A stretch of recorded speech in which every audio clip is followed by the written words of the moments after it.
या video lesson मध्ये आपण आता शिकणार आहोत multiplication when the sum of last digits is 10 raised to the power n and remaining digits are equal.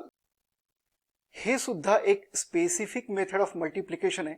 Specific methods म्हणजे not for all, सगळ्याच numbers साठी हे लागू होणार नाही, अप्लाय होणार नाही.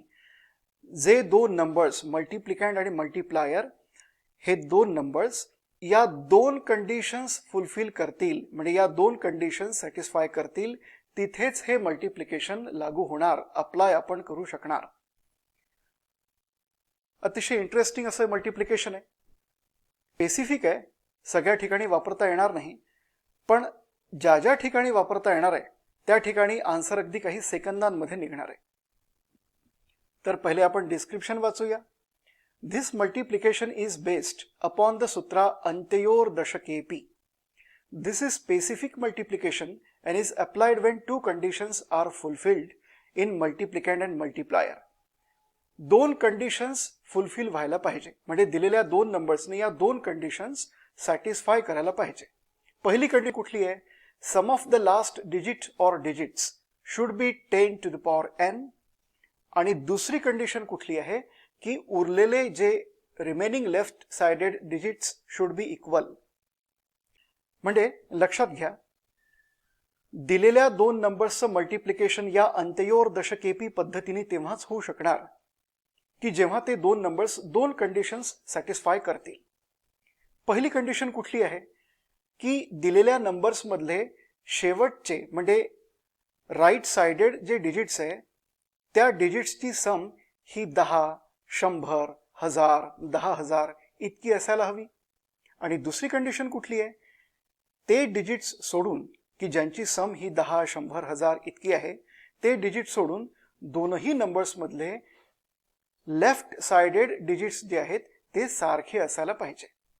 याचे एक उदाहरण देतो आणि उदाहरणावरून तुमच्या लक्षात येईल. 37 into 33. लक्षात घ्या, हे जे पहिलं उदाहरण आहे ना, या उदाहरणामध्ये असलेले हे दोन्ही नंबर्स हे दोन्ही कंडिशन्स पूर्ण करतात, या दोनही अटी पूर्ण करतात. आता पहिली अट पहा कुठली आहे?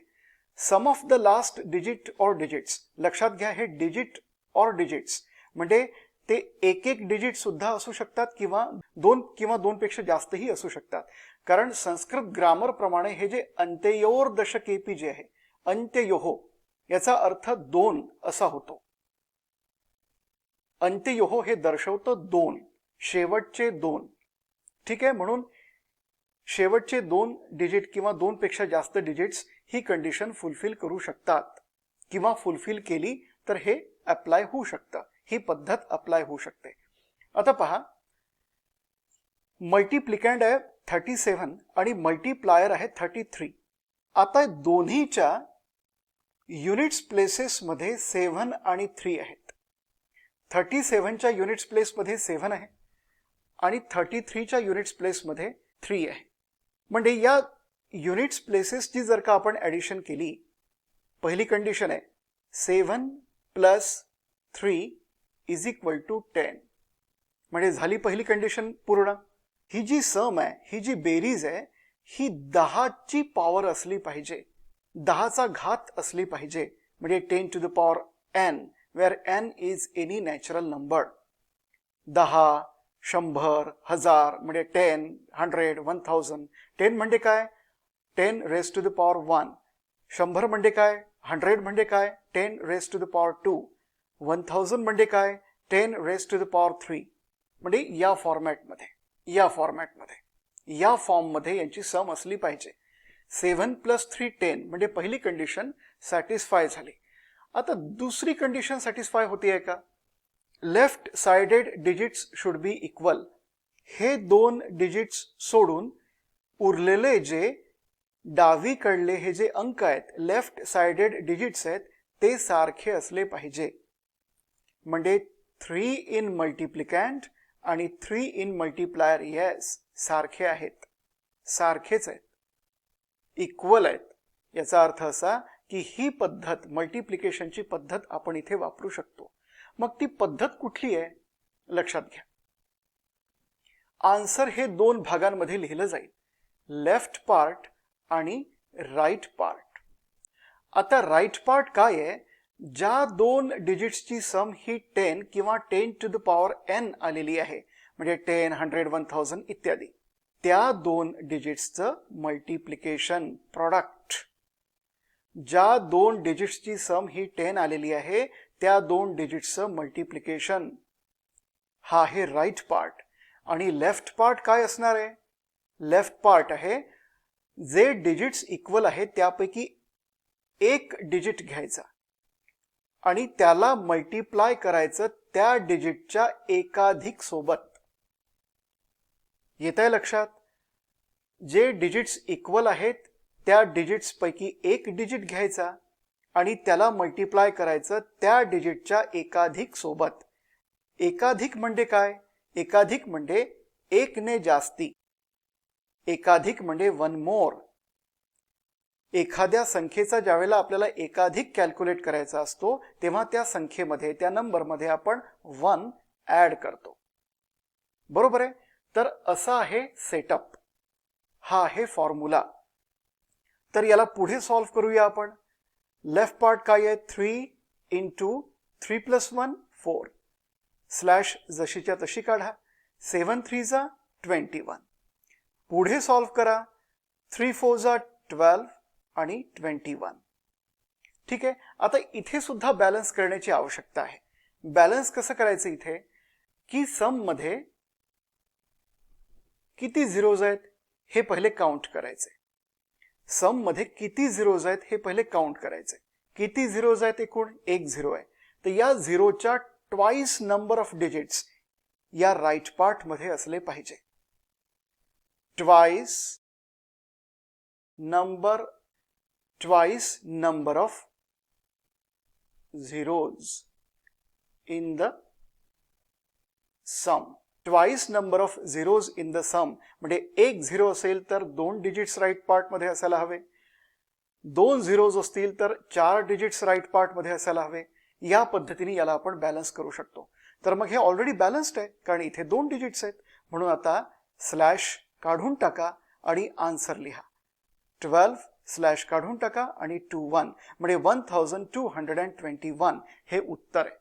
बरोबर. पुढलं एक्झाम्पल घेऊ आपण.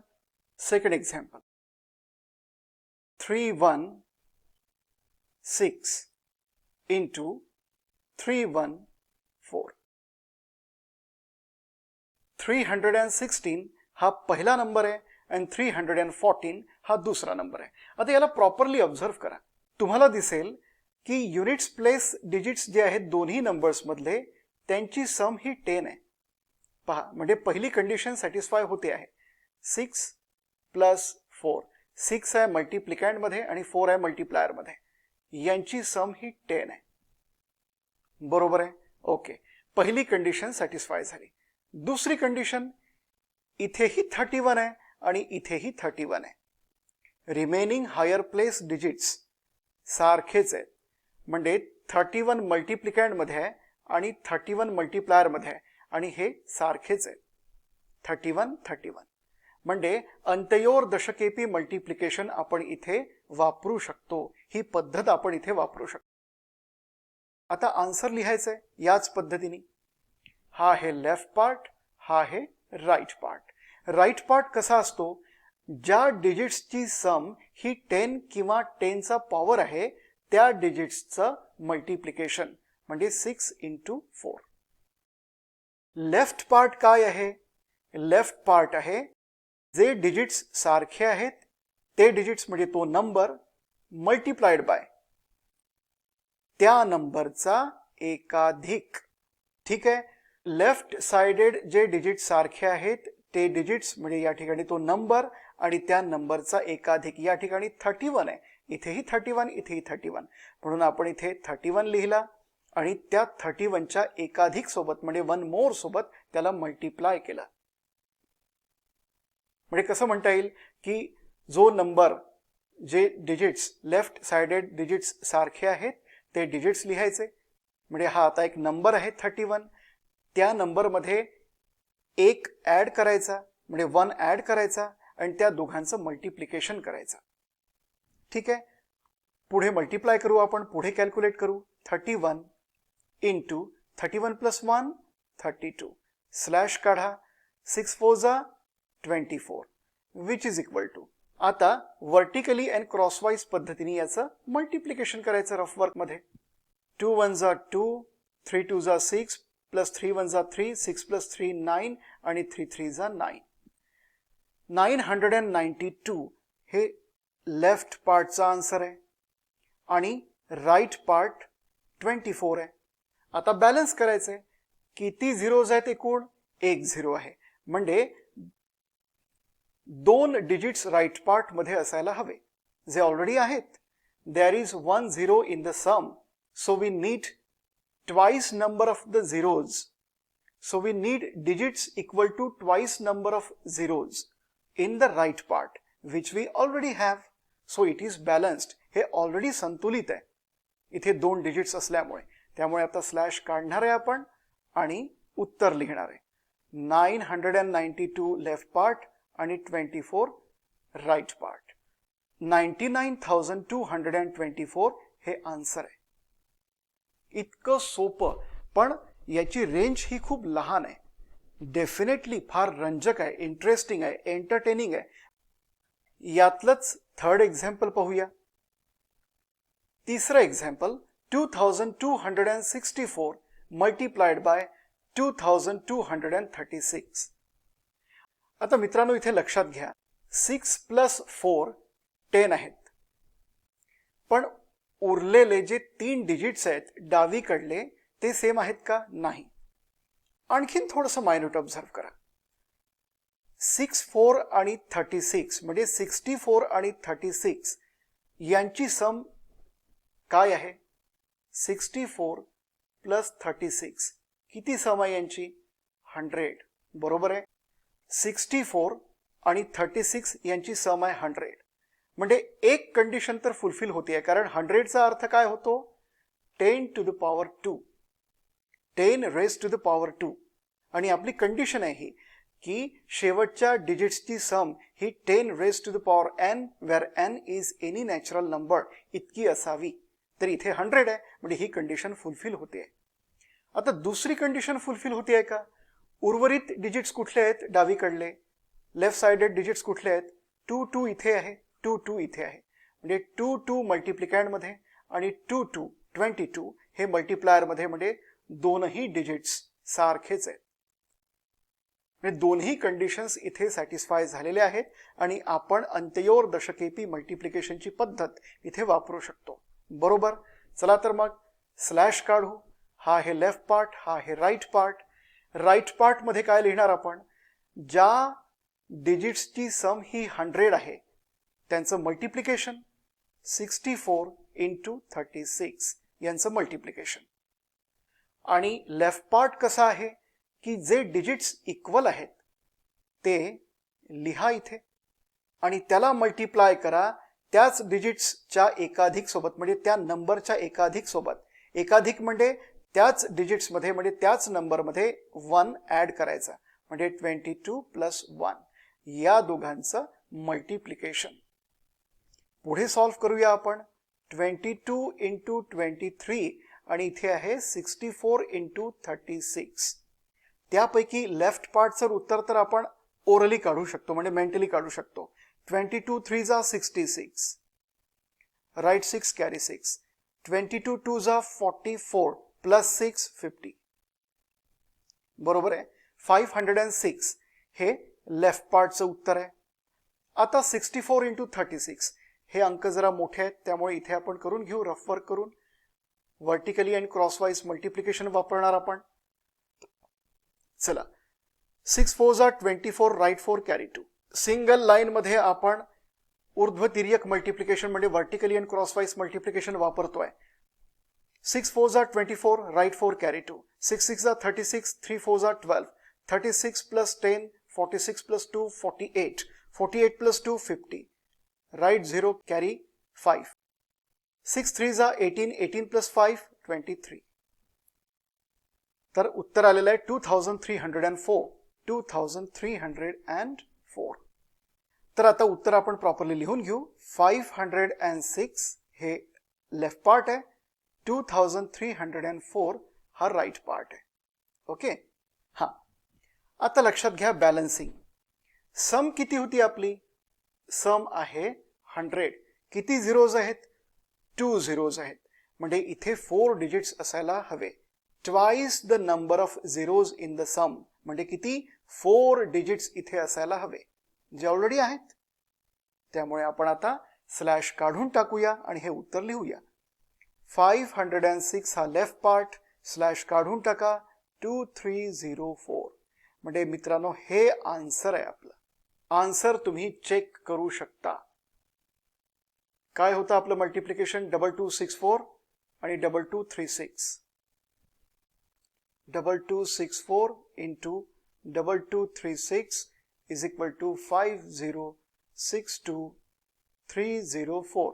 बीजांक मेथडनी चेक करणार आहे आपण. 2 + 2 4, 4 + 6 10, ड्रॉप 9 1, 1 + 4 5. 5 आहे बीजांक या पहिल्या नंबरचा. 3 आणि 6 रिमूव्ह करा. 2 + 2 4. ठीक आहे. पुढे 3 आणि 6 रिमूव्ह करा, म्हणजे एक्सक्लूड करा. 5 आणि 4 सुद्धा काढून टाका. आता उरले किती डिजिट्स? 0, 2 आणि 0, म्हणजे 2 बीजांक आहे. पुढे कॅल्क्युलेट करा. 5 4 जा 20. 20 म्हणजे 2 + 0 2 आणि राईट हँड साइड आहे 2. दोनही साइड्स इक्वल आहेत, म्हणून आपलं हे उत्तर करेक्ट आहे.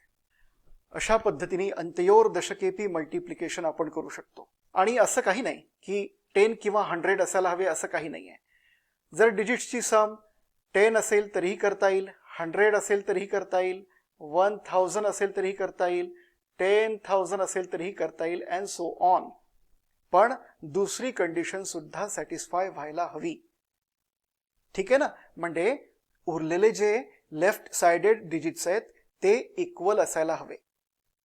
ही पद्धत तुम्ही डेफिनेटली वापरू शकता. उत्तर काही सेकंदांमध्ये मिळतं. बरोबर? तर जिथे कुठे आवश्यक आहे तिथे प्लीज व्हिडिओ थांबवा आणि नोट्स लिहून घ्या. स्पेशली हे जे मी डिस्क्रिप्शन लिहून देतो हे डेफिनेटली लिहायचं. ओके. पुढला टॉपिक पाहूया आता.